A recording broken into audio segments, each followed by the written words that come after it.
السلام عليكم. انا جبت لكم الباميه التركه اهي. كانت الاولانيه اللي الفلاحي.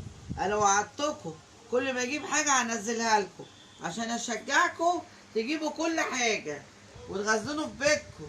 وهي التركي جميله، عماله تشوك في دراع اهي في ايديا. ويا رب كده تجيبوها وتاكلوها في الهنا، وما تنسوناش باللايك بتاعكم عشان انتوا حبايبي. روح ربنا يبارك لكم.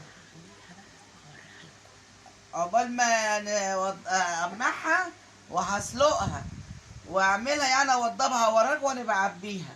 بصي جميله ازاي، والله جايباها ب40 جنيه الكيلو. جايباها جميله اهي، يعني تستاهل حنككم وتستاهل التلاجة بتاعتكم. وكل سنه وانتم طيبين ويعود عليكم بخير يا رب. وحاجه جميله اهي، ربنا يبارك لكم. وكتروا لنا بقى من الاكل بتاعكم ده بقى عشان خاطر تبقوا معايا على طول. مع الف الف السلام عليكم. كل سنة وانتم طيبين. صلى على النبي يا جماعة، صلى على النبي عليه الصلاة والسلام. أنا قمحتها أهو وقلت لكم استنوا لما أنا وضبتها وبعبيها في الأكياس أهو. تعود عليكم بخير يا رب. يلا جدعانوا كده وهاتوا وشيلوا. يلا يلا. هي غالية بس هنعمل إيه بقى؟ مش هترخص.